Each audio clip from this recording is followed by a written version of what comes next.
Well, welcome to the YouTube podcast dedicated to everyone trying to make a channel. This morning, I am having so much issues with the editor and the storage space that I'm just trying to get something out. And so I hope y'all like, subscribe, comment, I appreciate y'all. I have 100 views on this and 100 subscribers. Thanks so very much. Y'all come back now, you hear? Guys, I know it's the boring part. Nobody wants to talk about the dollar cents.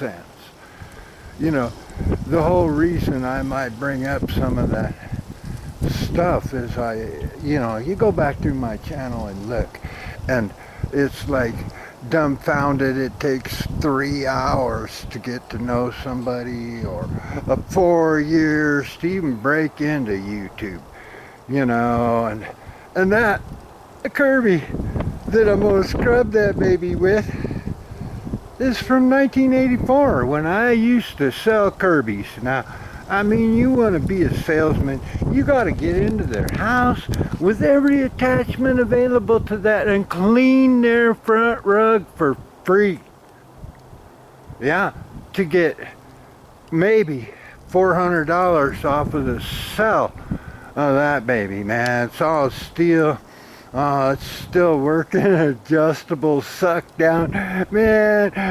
Paper bag, so you don't have to worry about nothing. No clogs like them new ones.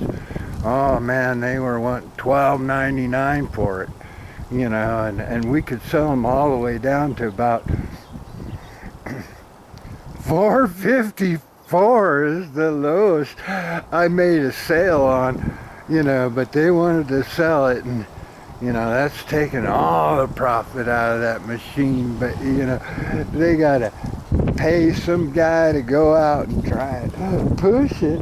They got to pay some advertising. They got to pay somebody to answer the flipping phone.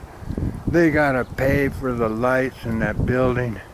When I tell you, you think about a business, you have to count all of the expenses. And then, what do you make? Well, I'm going to save money. And life, a penny saved is a penny earned. And I don't care. My grandma told me that, my grandpa. But the reason I do some of this stuff is because of Grandpa's book. He was a professional writer. He made money out of 30 years on a newspaper.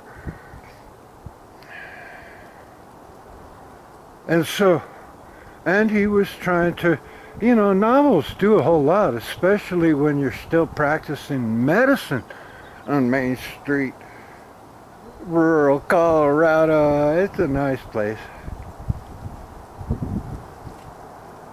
And, he would charge people just to come down and sit on his little machine he bought for $1,200 because, see, he's a chiropractor and a doctor from 1934, and an author, and just one swell guy, man.